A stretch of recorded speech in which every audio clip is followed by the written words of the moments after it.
நம்ம தேனை பற்றின பலவிதமான இன்ட்ரெஸ்டிங்கான விஷயத்தை பற்றி தான் பார்க்க போகிறோம். அதுக்கு முன்னாடி நான் இங்கே ஊற்றிட்டு இருக்கேன் இல்லையா, இந்த தேன் டப்பாவோட விலை எவ்வளோ தெரியுமா? 1 லிட்டரு கிட்டத்தட்ட வெறும் 220 ரூபா தான். அதே இது இங்கே இடது பக்கம் இருக்கக்கூடிய இந்த தேனோட விலை வந்து 1/2 லிட்டரு 500 ரூபாயிலிருந்து 1500 ரூபா வரைக்கும் இந்த விலை வந்து மாறுபடுது. சரி, அப்போ இவங்க கொடுக்கக்கூடிய அந்த தேன் அப்படின்றது நிஜமாவே தேன் தானா? அண்ட் அது மட்டும் இல்லாமல் நிறைய பேர் காட்டு தேன், கொம்பு தேன் அப்படின்ற மாதிரிலாம் சேல் பண்ணுறாங்க. அண்டு சிலர்லாம் வந்து மரத்துலேருந்து அப்படியே பிடுங்கி எடுத்துகிட்டு வந்து பாவம் வடிக்கிறதுக்கு கூட நேரம் இல்லாமல் அப்படியே வண்டியில் தூக்கி வச்சு எல்லா பக்கமும் சேல் பண்ணுறாங்க.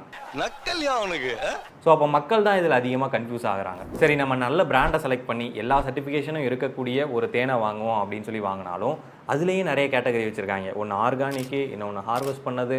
ஸோ இதில் வந்து அதுக்கு தகுந்தாப்புல அந்த ப்ரைஸிங் வந்து மாறுபடுது. அப்போ இதில் எது மட்டமானது, எது தரமானது? இவங்க 220 ரூபாய்க்கு 1 லிட்டர் கொடுக்கக்கூடிய தேனுன்னு கொடுக்கக்கூடிய இந்த லிக்விட் வந்து நிஜமாவே தேனா அப்படின்ற மாதிரி விஷயங்களை தான் நம்ம டீட்டெயிலாக பார்க்க போகிறோம். இப்படியே பேசிக்கிட்டே இருந்தா என்னடா அர்த்தம்?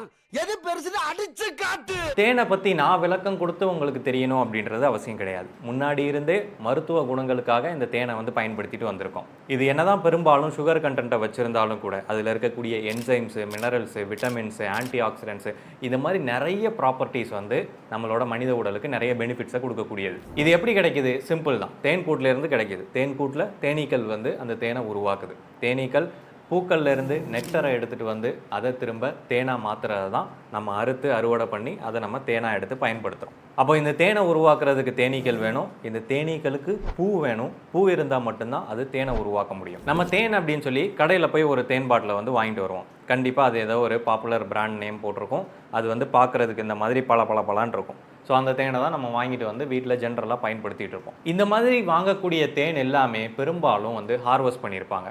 எப்படின்னு சொல்லி கேட்டிங்கன்னா, இந்த தேனை உருவாக்குறதுக்காக ட்ரேஸ் வந்து கொடுத்துருப்பாங்க. ஜென்ரலாக தேனீக்கள்லாம் மரத்தில் கூடு கட்டும் இல்லையா, பட் அந்த கூட்டை இது உள்ளேயே கட்டணும் அப்படின்றதுக்காக சின்ன சின்ன ட்ரேஸ் மாதிரி வரிசையாக வச்சுருப்பாங்க. ஸோ இந்த ட்ரேஸ்க்குள்ளே அந்த ராணி தேனியை பிடிச்சிட்டு வந்து விட்ருவாங்க. ஸோ அதை ஃபாலோ பண்ணி எல்லா தேனீக்களும் இந்த பக்கம் வந்துடும். சரி, தேனை ஹார்வெஸ்ட் பண்ணுறதுக்காக நம்ம தேனீக்களை கூப்பிட்டு வந்துட்டோம். அந்த தேனீக்களுக்கு தேவையான பூ இருக்கணும் இல்லையா, பூக்கள் இருந்தால் தான் அதுலேருந்து அந்த நெக்டரை எடுத்து தேனை வந்து உருவாக்க முடியும். இந்த தேனீக்களுக்கு தேவைப்படக்கூடிய நெக்டரை கொடுக்கறதுக்காக இவங்க சுற்றி பூக்கள் எல்லாத்தையும் நிறைய வளர்ப்பாங்க, கிழிப்பாங்க. பூக்களெல்லாம் ஒன்றும் வளர்க்க மாட்டாங்க.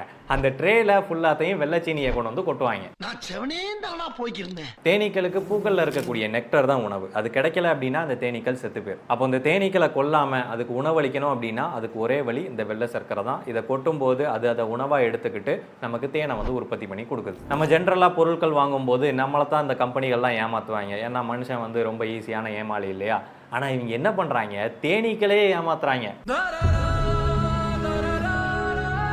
பட் இதே மாதிரி தான் எல்லாருமே சீனியை போட்டு ஹார்வெஸ்ட் பண்ணுறாங்க அப்படின்னு சொல்லி நான் சொல்லலை. ஒவ்வொன்றும் ஒவ்வொரு டைப்பாக இருக்குது. சிலர் டேரெக்டாக சீனியை கொட்டுவாங்க, சிலர் சீனியை கரைச்சி அந்த லிக்விடை வந்து ஊற்றுவாங்க, சிலர் வந்து ஓரமாக அந்த கரும்பு சக்கைகளை போட்டு அது மேலே அந்த சீனி தண்ணியை தொளிப்பாங்க, சிலர் செடி கொடிகளை வளர்த்துட்டு அது மேலே அந்த சீனி தண்ணியை தொளிப்பாங்க. ஸோ ஏதோ ஒரு வகையில் நேச்சுரலாக இருக்கணும் அப்படின்றதுக்காக நேச்சுரலாக இருக்கிற மாதிரியே இவங்க இந்த சீனியை சுற்றி எல்லா பக்கமும் பரப்பி இந்த ஹார்வெஸ்டிங்கை வந்து பண்ணுவாங்க. தேனி எதை தின்னா என்னப்பா, நமக்கு கிடைக்கக்கூடியது தேன் தானே, அதை தான் பியூராக நமக்கு கொடுக்குதில்ல அப்படின்னு சொல்லி நீங்கள் யோசிக்கலாம். இந்த மாதிரி எடுக்கிறதுனால தான் நமக்கு தேன் வந்து பார்த்தீங்க அப்படின்னா இந்த மாதிரி கண்ணாடியாக இருக்குது. நமக்கு நேச்சுரலாக கிடைக்கக்கூடிய தேன்லையோ, காடுகளிலிருந்து எடுக்கக்கூடிய தேன்லையோ அதிலேருந்து கிடைக்கக்கூடிய நியூட்ரிஷனல் பெனிஃபிட்ஸ் வந்து அதிகமாக இருக்கும். அதுலேருந்து கிடைக்கக்கூடிய விட்டமின்ஸு, மினரல்ஸு, அது மட்டும் இல்லாமல் அது ஒவ்வொரு பூக்களுக்குள்ளேயும் போயிட்டு அந்த நெக்டரை எடுத்துகிட்டு வரும்போது அந்த பூக்கள்ல இருந்து மகரந்தத்தையும் அது சேர்த்து எடுத்துகிட்டு வரும். அந்த தேனை பிரித்து எடுக்கும்போது அதில் மகரந்தமும் நிறைய கலந்துருக்கும். ஸோ அந்த மாதிரி நேச்சுரலாக கிடைக்கக்கூடிய தேனில் இந்த மாதிரி நியூட்ரிஷனல் பெனிஃபிட்ஸ் வந்து நிறைய இருக்கும். ஆனால் இந்த மாதிரி ஹார்வெஸ்ட் பண்ணக்கூடிய தேனில் பெனிஃபிட்ஸ் கம்மியாக தான் இருக்கும். இங்கே முன்னாடி இருக்கக்கூடிய 4 பாட்டிலும் நேரடியாக காடுகளில் இருந்து. அவனை சொல்லி நிறுத்துங்களேன்டா. அமேசான் காடுகள் கிடையாது, அது வேற டிபார்ட்மெண்ட். இது வந்து ரியல் ஃபாரஸ்ட்ல இருந்து. நீங்களும் அது எனக்குன்னு தானே நினைச்சிங்க. ஸோ காடுகள்ல இருந்து அந்த தேன் கூட்டில் இருந்து பிரித்தெடுக்கப்பட்ட தேன்கள் தான் எங்க முன்னாடி இருக்கு. இந்த 4மே வந்து தேன் தான். ஆனால் இந்த 4ம் கொடுக்கக்கூடிய சுவை இருக்கு இல்லையா, இது ஒன்றும் வித்தியாசமாக இருக்கு. அதுக்கு முக்கியமான காரணம் என்னன்னா, இந்த 4 தேனுமே வந்து வேற வேற இடங்கள்ல இருந்து எடுக்கப்பட்டது. இது வந்து அந்த மலைகளுக்கு அடியிலிருந்து எடுக்கப்பட்டது. இது வந்து ரெட்டிஷ் போலன், அதாவது ஸ்டிங்லெஸ் பீ ஹனி அப்படின்னு சொல்லிட்டு கொடுக்கு இல்லாத அந்த தேனீக்களோட கூட்டிலிருந்து எடுக்கப்பட்டது. இது வந்து வைல்டு பெரி மரத்திலிருந்து எடுக்கப்பட்டது. இது நேபாளோட ரெயின் ஃபாரஸ்ட்லேருந்து எடுக்கப்பட்டது. அப்படின்ற மாதிரி பல வகையான தேன்கள் இருக்குது. ஒரு சில ஆர்டிகல்ஸ் என்ன சொல்லுது அப்படின்னா 300க்கும் மேற்பட்ட தேன் வகைகள் வந்து உலகத்தில் இருக்குன்னு சொல்கிறாங்க. பட் அது வந்து லிமிட் பண்ணலை, அந்த வகைகள் வந்து இன்க்ரீஸ் ஆகிட்டே இருக்குது. அதுக்கு ரீசன் என்னென்னா ஒன்றொன்றும் வந்து ஒவ்வொரு வித்தியாசமான டேஸ்ட்டை கொடுக்கக்கூடியது. நம்ம ஜென்ரலாக கடையில் வாங்கி சாப்பிடக்கூடிய தேன் இருக்கு இல்லையா, அதிலலாம் பார்த்தீங்கன்னா பெரும்பாலும் இனிப்பு சுவை தான் இருக்கும். ஆனால் இந்த மாதிரி தேன்களெல்லாம் நீங்கள் டேஸ்ட் பண்ணி பார்த்தீங்கன்னா தெரியும். இதை டேஸ்ட் பண்ணும்போது எனக்கே வந்து வித்தியாசமாக இருந்துச்சு. இது தேனா என்னது அப்படின்ற மாதிரி இருந்துச்சு. அப்படி மிதக்கிற மாதிரியே இருக்கு. ஸோ இப்போ ஒன்றா நம்ம டேஸ்ட் பண்ணி பார்க்கலாம். இது வந்து லைட் ஹனி. இது வந்து பார்த்தீங்கன்னா ஜஸ்ட்டு நார்மலான தேன் மாதிரி தான் இருக்கும். கொஞ்சம் மட்டும் அந்த ஃப்ளவர்ஸோட ஃப்ளேவர் அதெல்லாம் கிடைக்கும். இது வந்து டொமஸ்டிக்கான இடங்கள்லேருந்து எடுக்கக்கூடியது தான். அடுத்து வந்து ராக் லிப் ஹனி. இதில் வந்துட்டு ஒரு விதமான காரத்தன்மை வந்து கலந்துருக்கு. ஃபுல்லாக இனிப்பு இல்லை, இனிப்பு கொஞ்சம் இருக்குது, காரத்தன்மை இருக்குது. ஸோ அந்த மாதிரி ஒரு மிக்ஸ்டு டேஸ்ட்டாக இருக்குது. இது வந்து ஒயில்டு பெரி மரத்துலேருந்து எடுத்தது. கொஞ்சம் வித்தியாசமான டேஸ்ட்டாக இருக்குது. ஒரு உவர்ப்புத்தன்மை கலந்த என்ன சொல்கிறது, ஒரு பிளைன் டேஸ்ட்டுன்பாங்க இல்லையா, அந்த மாதிரியான ஒரு டேஸ்ட் இருக்குது. அடுத்து வந்து நேபாளில் இருந்து ரெயின் ஃபாரஸ்ட் ஹனி. இது ஒரு விதமான டேஸ்ட்டாக இருக்குது. இதெல்லாம் நான் எப்படி எக்ஸ்பிளைன் பண்ணுறது? ஏன்னா என் லைஃப்பில் இந்த மாதிரி ஒரு டேஸ்ட்டை நான் சுவைச்சதே கிடையாது. ஸோ இதுக்கு எக்ஸ்ப்ளனேஷன் கொடுக்க சொன்னீங்கன்னா எனக்கு தெரியல. இது ஒரு விதமான டேஸ்ட்டாக இருக்குது. அடுத்ததாக வந்து ரெட்டிஷ் போலன். இதை பார்க்கும்போது தான் கொஞ்சம் பயமாக இருக்குது. ஏன்னா ஏதோ களி மாதிரி இருக்குது, தேன் மாதிரியே தெரியல.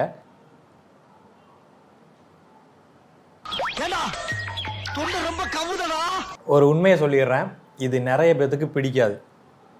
ஏன்னா ரொம்ப திக்காக, டேஸ்ட்டு மோசம்னு சொல்ல முடியாது, அதோட ஃப்ளேவர்ஸ் வந்து ரொம்ப அதிகமாக இருக்குது, ரொம்ப திக்காக இருக்குது, ஹார்டாக இருக்கிற மாதிரி இருக்குது. ஸோ நிஜமாவே அந்த டீப் டேஸ்ட்டு வேணும், இல்லை மருத்துவ குணங்களுக்காக பயன்படுத்துவீங்கன்னா மட்டும் இந்த தேனை வாங்க. ஏன்னா நான் நல்லா இருக்குன்னு சொல்லிட்டு அப்புறம் வாங்கிட்டு நீங்கள் வருத்தப்படக்கூடாது. இந்த ப்ராடக்ட்டோட லிங்க் டிஸ்கிரிப்ஷனில் இருக்கும். எல்லாரும் போய் வாங்குங்கன்னு நான் சொல்ல மாட்டேன். ஏன்னா அந்த ப்ரொமோஷன் கொடுத்தவங்களே நமக்கு என்ன சொன்னாங்க அப்படின்னா, நமக்கு நிறைய கஸ்டமர்ஸ்லாம் வேணாம், அவ்வளோ பேத்துக்கு கொடுக்குற அளவுக்கு தேனும் கிடையாது. ஸோ யாருக்கு நிஜமாவே காட்டில் இருக்கக்கூடிய தேனை நான் நிஜமாவே டேஸ்ட் பண்ணி பார்க்கணும், அதோட பெனிஃபிட்ஸை நான் அடைஞ்சிக்கணும் அப்படின்னு நினைக்கிறவங்க மட்டும் டிஸ்கிரிப்ஷனில் லிங்க் இருக்கும், கிளிக் பண்ணி எந்த தேன் வேணுமோ அதை நீங்கள் வாங்கிக்கலாம். பட் அதுக்கு முன்னாடி இந்த தேனெல்லாம் டெஸ்ட் பண்ணி பார்ப்பாங்க இல்லையா, அது நிஜமாவே அந்த டெஸ்டிங்லாம் ஒர்க் ஆகுமா அப்படின்றத நம்ம பார்த்துட்டு வந்துடும். ஸோ இப்போ நம்ம தண்ணியில் இந்த தேனை ஊற்றி டெஸ்ட் பண்ண போகிறோம். ஸோ நம்ம ஜென்ரலாக நம்ம கேட்ட விஷயம் என்னென்னா, தண்ணியில் அடிப்பகுதியில் அந்த தேன் தங்குச்சு அப்படின்னா அது ஒரு நல்ல தேன் அப்படின்னு தான் சர்டிஃபை பண்ணுறாங்க. ஸோ அதுதான் நம்ம இன்றைக்கி டெஸ்ட் பண்ண போகிறோம். என்கிட்ட இங்கே 2 விதமான தேன் இருக்குது. நம்ம கடைகளில் வாங்கக்கூடிய தேனை வந்து ஊற்றி பார்ப்போம். கொஞ்சம் கிட்ட வந்துடலாம்னு சொன்னேன். ஸோ இப்போ பார்த்தீங்க அப்படின்னா இந்த தேன் வந்து அடிப்பகுதியில் தங்கி இருக்கிறத பார்க்க முடியும். அண்ட் தண்ணீரோட இது வந்து பெரும்பாலும் மிக்ஸ் ஆகலை. ஸோ இப்போ இன்னொரு தேன் இருக்குது, இதை நம்ம ஊற்றி பார்க்க போகிறோம். ஸோ இதை பார்த்தீங்கன்னா தெரியும், நமக்கு கொஞ்சம் வந்து தண்ணீரோட மிக்ஸ் ஆன மாதிரி இருக்குது, கொஞ்சம் பாட்டமில் தங்கியிருக்கு. ஸோ இப்போ இதில் நீங்கள் எது நல்ல தேன், எது வந்து சீனிப்பாகு இல்லை கருப்பட்டிப்பாகு இல்லை சிறப்பு அப்படின்னு சொல்லி முடிவு பண்ணுவீங்க? ஸோ கண்டிப்பாக இதுதான் ஒரிஜினல் தேனை அப்படின்னு சொல்லி நம்புவோம் இல்லையா, ஏன்னா இதுதான் மிக்ஸ் ஆகலை. ஸோ உண்மை என்னன்னு சொல்லி கேட்டிங்கன்னா, இதுதான் வந்து ஆக்சுவலான சிறப்பு. ஸோ நம்ம தேனுன்னு சொல்லி நம்பின இதுதான் வந்து ஆக்சுவலான சிறப்பு. இங்கே லைட்டாக மிக்ஸ் ஆச்சு இல்லையா, இதுதான் வந்து ஆக்சுவலான ஒரிஜினல் காட்டு தேன். அப்போ நம்ம காலங்காலமாக இந்த மாதிரி தானே தண்ணியில் தேனை ஊற்றி டெஸ்ட் பண்ணிகிட்டு இருக்கோம் அப்படின்னு சொல்லி நீங்கள் கேட்டிங்கன்னா, அது வேலை செய்யும். எப்போன்னு சொல்லி கேட்டிங்கன்னா, தேனில் சுகரோட பர்சன்டேஜ் வந்து அதிக அளவில் இருக்கும்போது இந்த மாதிரி தண்ணியில் நம்ம ஊற்றும் போது அது பெரும்பாலும் தண்ணீரோட மிக்ஸ் ஆகாது, இந்த மாதிரி அடிப்பக்கத்தில் இருக்கும். அதே இது எல்லா விதமான தேன்லையும் வந்து இந்த சுகரோட லெவல் வந்து 80% இல்லை 70% அந்த மாதிரி ஹை லெவலில் இருக்கிறது கிடையாது. அதுக்கும் கம்மியாக உள்ள அந்த சுகர் லெவல் இருக்கக்கூடிய தேனும் இருக்குது. ஸோ அந்த மாதிரி ஒரு தேனை நம்ம அந்த மாதிரி மிக்ஸ் பண்ணும்போது அதில் வாட்டர் கண்டென்ட்டு, அதோட போலனு, ஸோ அந்த மாதிரி நிறைய நியூட்ரிஷனல் பெனிஃபிட்ஸ் அதில் மிக்ஸ் ஆகியிருக்கும். ஸோ அது எல்லாமே தண்ணீரோட மிக்ஸ் ஆகி இந்த மாதிரி கலரை வந்து சேஞ்ச் பண்ணும். அப்போ தண்ணீரில் நம்ம தேனை போடுறதுனால மட்டுமே சொல்லிட முடியாது அது ஒரிஜினல் தேன் அப்படின்னு சொல்லிட்டு. ஸோ அடுத்து வந்து நம்ம பேப்பர் டெஸ்ட் தான் பண்ணி பார்க்க போகிறோம். அதாவது பேப்பரில் கலப்படம் இருக்கக்கூடிய தேனையோ இல்லை சுகர் சிரப்பையோ போடும்போது பேப்பர் வந்து அப்சர்வ் பண்ணிக்கும் அப்படின்ற மாதிரி தான் சொல்கிறாங்க. அதே ஒரிஜினல் தேனை போடும்போது அது அப்சர்வ் ஆகாது அப்படின்ற டெஸ்ட்டு தான். ஸோ நம்மக்கிட்ட இப்போ 4 டைப் ஆஃப் தேன் வந்து இருக்குது. ஸோ ஒன்னொன்னையும் நம்ம பேப்பரில் போட போகிறோம். அதில் எது தேன், எது வந்து சிறப்பு அப்படின்றத நீங்களே கண்டுபிடிங்க.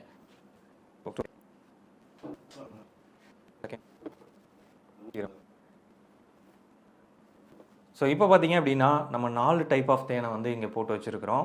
ஸோ பார்த்தாலே தெரியும், எதுவுமே வந்து அப்சர்வ் ஆகிற மாதிரி தெரியல பேப்பரில். ஸோ நமக்கு அடியில் பார்த்தீங்க அப்படின்னாலும் இந்த 4மே வந்து அப்சர்வ் ஆகலை. அப்புறம் என்னங்க, அந்த 4ஐயும் நம்ம வந்து நல்ல தேனுன்னு சொல்லி முடிவு பண்ணிடலாமா? கண்டிப்பாக கிடையாது. இதில் வந்து ஒன்று பார்த்தீங்க அப்படின்னா நார்மல் சிரப், இது வந்து தேன் கிடையாது. என்னென்னா இந்த மாதிரி ப்ரௌன் ரைஸ் சிரப்பு இல்லை வேறு ஏதோ ஒரு சிரப்பு அதையும் வந்து இந்த மாதிரி பேப்பரில் மேற்புறமாக இருக்கிற மாதிரியே நம்மளால் தயாரிக்க முடியும். ஓகே, அடுத்தபடியாக தீக்குச்சி டெஸ்ட். தீக்குச்சியை தேனில் முக்கி நம்ம பொருத்தும் போது அது வந்து எரியும். ஏன்னா ஜென்ரலாக எந்த ஒரு லிக்விடோடையோ இல்லை தண்ணீரோடையோ நம்ம முக்கும் போது இதில் இருக்கக்கூடிய பாஸ்பரஸ் வந்து ஈரப்பதமாக ஆயிரும் அப்படின்றதுனால எரியாது அப்படின்றது ஒரு ஜென்ரலான விஷயம். ஸோ இதில் எதுவும் தேனில் எதுவும் கலப்படம் இருந்தாலோ இல்லை அது சிறப்பாக இருந்தாலோ அப்படின்னா இது வந்து பொதுமீறும், அதனால் தீக்குச்சி வந்து எரியாது அப்படின்ற ஒரு ஐடியா வந்து இருக்குது. ஸோ அதுதான் நம்ம இப்போ டெஸ்ட் பண்ணி பார்க்க போகிறோம். ஸோ ஃபஸ்ட்டு வந்து நம்ம தேனில் செக் பண்ணி பார்க்கலாம். தேனில் வந்து தீக்குச்சியை நான் முக்கிட்டேன் இப்போ. ஸோ முக்கிட்டு இப்போ நம்ம பொருத்தி பார்க்கலாம். என்னடா முதல் தடவையிலேயே எரியலையே அப்படின்னு சொல்லி கேட்காதீங்க. அதோட அந்த மேற்புறம் வந்து டைரெக்டாக அந்த மருந்தோட டச் ஆச்சு அப்படின்னா அது சரியாக கான்டாக்டை ஏற்படுத்தாது, உரசாது. ஸோ அதனால தான் எரியலை. ஸோ அடுத்தபடியாக நம்ம சிரப்.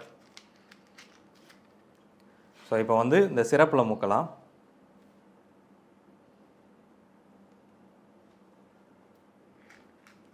ஸோ சிரப்பில் முக்கிட்டோம், ஃபுல்லாக முங்கி தான் இருக்குது. அது ப்ராப்பராக கான்டாக்டை ஏற்படுத்துச்சு அப்படின்னா எரியக்கூடாது. ஏன்னா அது வந்து ஈரப்பதமாக இருக்கும் இல்லையா ஃபுல்லாக. இப்போ அதை தான் பண்ணி பார்க்க போகிறோம். அதை விட இது ஒரே தடவையில பற்றிக்கிச்சு.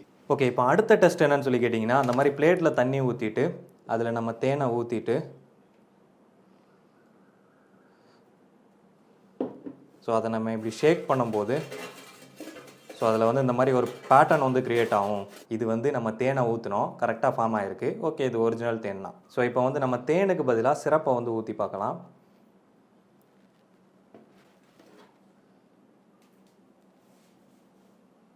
ஸோ இதில் பார்த்தீங்க அப்படின்னாலும் அதே மாதிரி பேட்டர்ன் வந்து நமக்கு ஃபார்ம் ஆகுது. நீங்கள் பார்த்தீங்கன்னா தெரியும்.